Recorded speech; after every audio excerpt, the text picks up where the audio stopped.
I'm Jackie Wilson. I'm a certified running coach. I have a podcast on backyard ultras, and I've done 6 myself. 1 was a win, and I had an assist just this past May. We are doing a video series with Why Run Today on training for backyard ultras, and today we are here with Mary Ellen as she trains for her first backyard ultra this October.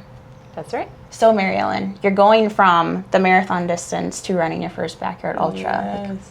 What are your thoughts? What are your questions? What are you thinking? I have so many thoughts, so many questions.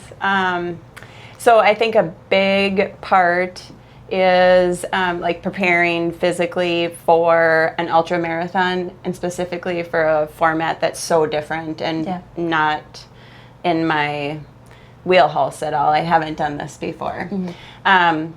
Number 2, like big concern, just as I've listened to your podcast and I've been trying to gather more information, the nutrition piece is obviously a huge part. I think another big part, and we've talked about this a little bit, is just how long this could go. And then part of that being the sleep deprivation, which we talked about. I love sleep. Yeah. Lots of sleep. So when you think about the format itself, a lot of people, when they train for a 50K, it's not much different than training for a marathon because the mileage isn't that much different, right? And then if you think about training for a 50 mile or 100K, the difference right there isn't that much more. It's just a little bit more training, or we're going to stack mileage. So instead of having 2 rest days that are kind of wedged into your week, we're going to block your training into 5 days and kind of compress that mileage, and then have 2 rest days so that you're kind of adapting to a larger training load within a shorter amount of time. So it's not like you have to go and run a 60-mile long run, right? If you think that you're going to run 60 miles on race day or 100 miles on race day. It's really kind of tweaking the training that you need to do. But then at the same time, one of the biggest mistakes that people make is thinking that it's all about mileage, and it's not all about mileage. Once you get up into the ultra distances, a lot of it is mental.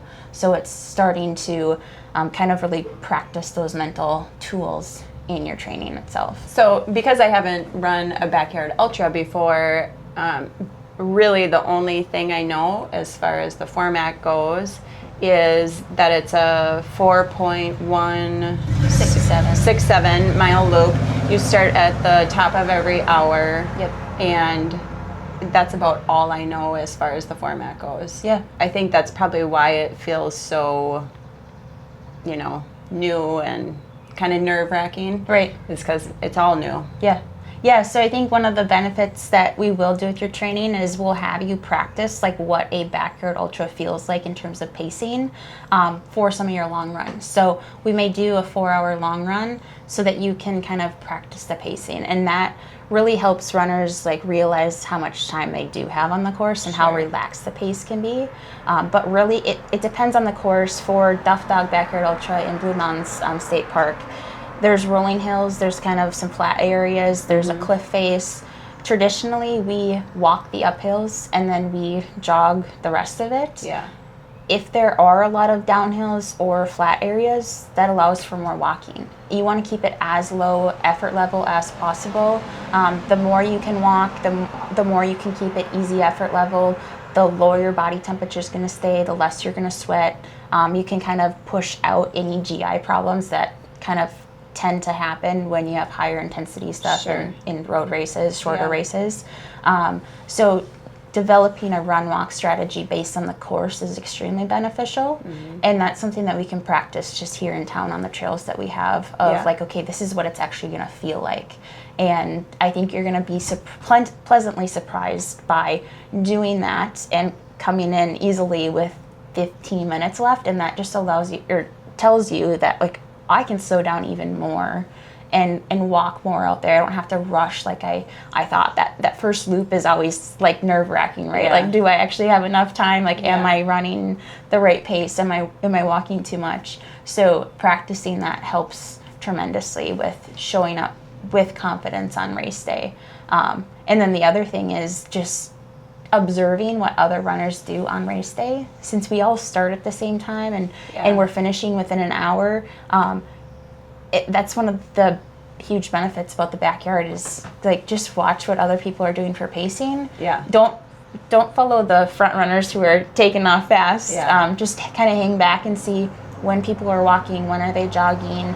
There's going to be a large group of people running together, and just hang out with them and talk and get to know people, because everyone is going to be out there for a long time doing the same thing.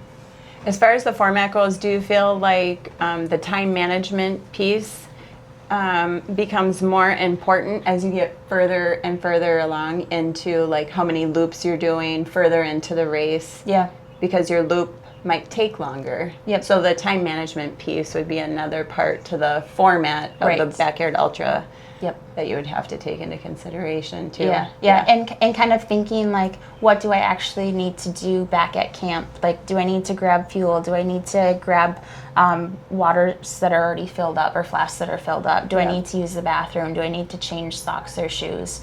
So we'll kind of also practice that in training of doing a self-check of, okay, what do I need to do when I get back to camp? Mm-hmm. And your crew will also be able to help you with that, so that you're not the only one that's doing all of these things. Sure. And then as your loop times decrease or increase as you continue to run further, then that's where your crew comes into play even more. Sure. And that's where they're going to play a bigger role in making sure they have everything ready for you, and they basically just need to swap things out for you or take your shoes off and put your shoes and socks back on for you.